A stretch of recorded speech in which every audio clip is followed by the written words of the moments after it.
Sejarah Kerajaan Kediri. Kerajaan Kediri merupakan salah satu kerajaan bercorak Hindu yang pernah berdiri di wilayah Jawa Timur.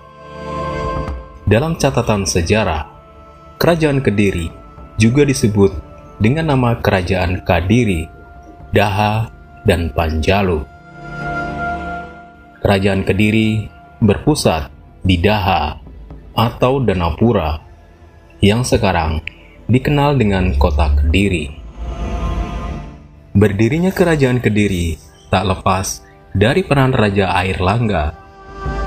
Raja Airlangga membagi daerah kekuasaannya menjadi dua bagian pada tahun 963 Masehi demi menghindari pertikaian. Raja Airlangga membagi wilayah Kahuripan menjadi Jenggala atau Kahuripan dan Panjalu atau Kediri yang dibatasi oleh Gunung Kawi dan Sungai Brantas. Panjalu atau Kediri kemudian diberikan kepada Sri Samarawijaya yang membangun pusat pemerintahannya di kota baru, yaitu Daha. Kerajaan ini berkuasa selama 2 abad lamanya dan sempat mencapai puncak kejayaannya di bawah pemerintahan Raja Jayabaya pada tahun 1135 hingga tahun 1159 Masehi. Selain daerah kekuasaannya yang meluas hingga ke beberapa pulau di Nusantara, bahkan disebut pernah mengalahkan pengaruh kerajaan Sriwijaya. Kerajaan Kediri berkembang menjadi kerajaan agraris yang sukses dengan hasil pertanian di sekitar Sungai Brantas. Masa kejayaan Kerajaan Kediri. Kejayaan Kerajaan Kediri mencapai puncaknya saat dipimpin oleh Raja Jayabaya.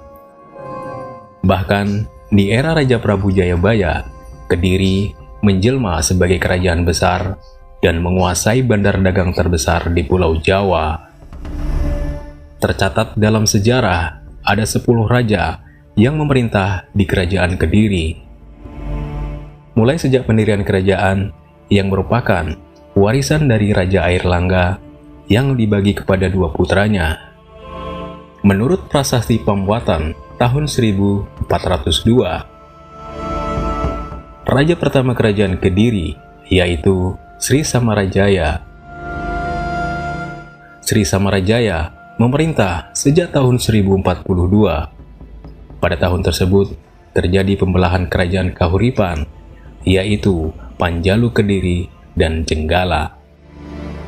Sri Samarajaya memerintah di Kediri yang beribu kota di Panjalu dengan gelar Sri Samarajaya Dharma Suparnawahana Teguh Utunggadewa. Kemudian Sri Jayaswara yang naik tahta setelah Sri Samarajaya. Naik tahtanya Sri Jayaswarna menjadi Raja Kediri tercatat dalam prasasti Sirah Keting pada tahun 1104. Di masa Prabu Jayaswara, ia begitu giat memajukan sastra, sehingga ia diberi gelar Sastra Prabu atau Raja Sastra. Pada masa inilah Kresnayan dikarang oleh Empu Triguna yang berisikan Raja Jayaswara menjelma menjadi Dewa Wisnu. Sri Bameswara menjadi raja berikutnya yang memerintahkan Kediri di Panjalu. Sri Bameswara memerintah kerajaan Kediri sekitar tahun 1117 hingga tahun 1130 dengan gelar abhisekanya adalah Sri Maharaja Rakai Sri Bameswara Salakabuana. Sri Bameswara kerap menyebut dirinya sebagai Sang Juru Panjalu. setelah sang raja meninggal pada tahun 1130 Masehi, Kediri diperintah Sri Jayabaya sekaligus menjadi raja terbesar di kerajaan Kediri. Dalam catatan sejarah, Jayabaya memerintah kerajaan Kediri kurang lebih tahun 1130 hingga 1160 Masehi. Setelah Jayabaya mangkat, kerajaan Kediri diperintah oleh Sri Sareswara yang diperkirakan memerintah pada tahun 1159 hingga tahun 1069 Masehi. Saat berkuasa, tidak banyak yang mengetahui pemerintahan sang raja karena keterbatasan peninggalan yang ditemukan. Sepeninggal Sareswara, kerajaan Kediri berturut-turut diperintah Ayaswara dan Koncaryadipa. Tak banyak yang tahu seluk-beluk raja-raja yang memerintah di masa ini. Berikutnya, Sri Gandra yang tampil menjadi Raja Kediri sebagaimana juga terdapat di Prasasti Jaring pada tahun 1181. Di masa pemerintahan Sri Gandra inilah diketahui ada sejumlah orang yang menggunakan nama-nama binatang seperti Kebu Salawah, Manjangan Puguh, Macan Putih, Gajah Kuning, dan lain sebagainya. Yang berikutnya, Sri Kameswara menjadi raja ke-9 yang memerintah Kediri di Panjalu. Namun, disinyalir sebenarnya ada raja Kediri sebelum Kameswara, tetapi tidak ada berita atau informasi yang jelas mengenai hal itu. Raja Kameswara naik tahta pada tahun 1182 hingga tahun 1185. Di masa Kameswara inilah kitab kuno Samaradana ditulis oleh Empu Darmaja. Kitab ini berisikan pujian terhadap Raja Kameswara. Tak hanya itu, kitab Lugdaka dan Wretan Sancaya juga ditulis oleh Empu Tan Akung. Kitab Lugdaka bercerita seorang pemburu yang akhirnya masuk surga, dan kitab Wretan Sancaya yang berisikan petunjuk mempelajari tembang Jawa kuno. Di masa Kameswara, karya sastra berkembang pesat dan mencapai puncak kejayaannya. Beberapa karya sastra antara lain Kitab Kresnayana karya Empu Triguna dan Kitab Sumana Santaka karya Empu Managuna. Kertajaya menjadi Raja Kediri saat beribu kota di Panjalu, yang memerintah sekitar tahun 1182 hingga tahun 1222 Masehi. Ia memakai lencana Garuda Muka seperti Raja Airlangga. Selama memerintah di Kediri, ia dinilai kurang bijaksana, sehingga tidak disukai rakyat, terutama para Brahmana atau tokoh agama.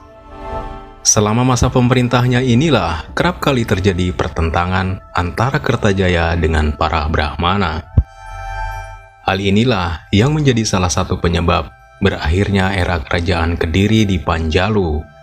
Kertajaya dikalahkan oleh Ken Arok dari Tumapel atau Singasari, yang menandai berakhirnya masa kerajaan Kediri.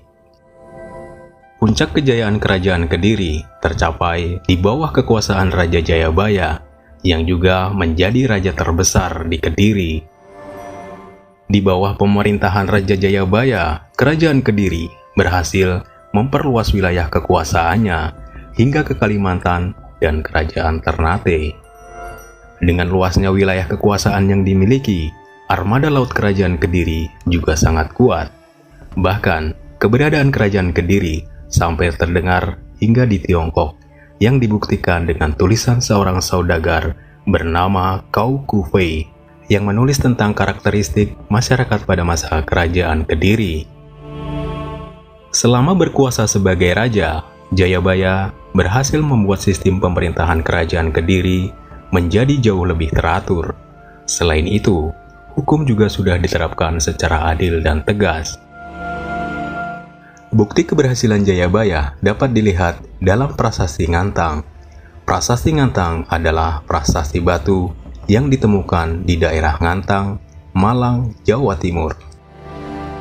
Prasasti Ngantang sudah ada sejak tahun 1135. Prasasti ini ditulis menggunakan aksara dan bahasa Kawi atau Jawa kuno. Di dalam prasasti itu tertulis bahwa Raja Jayabaya berhasil mengalahkan kerajaan Jenggala. Tidak hanya itu, Prasasti Ngantang juga berisi tentang pemberian serta pembebasan pajak tanah oleh Raja Jayabaya untuk desa Ngantang karena telah mengabdi kepada kerajaan Kediri. Saat ini, Prasasti Ngantang disimpan sebagai koleksi Museum Nasional.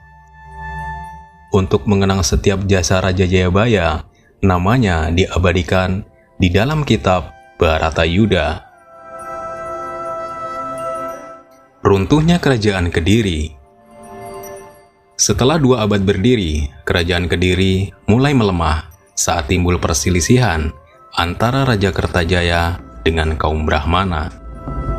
Sri Maharaja Kertajaya yang berkuasa dari tahun 1195 hingga tahun 1422 merupakan raja yang kejam dan mengaku bahwa dirinya adalah seorang dewa. Kertajaya memaksa Brahmana untuk menyembahnya dan mengatakan hanya Dewa Siwa yang bisa mengalahkannya. Kekejaman Kertajaya membuatnya tak ragu untuk menyiksa para Brahmana yang menolak titahnya.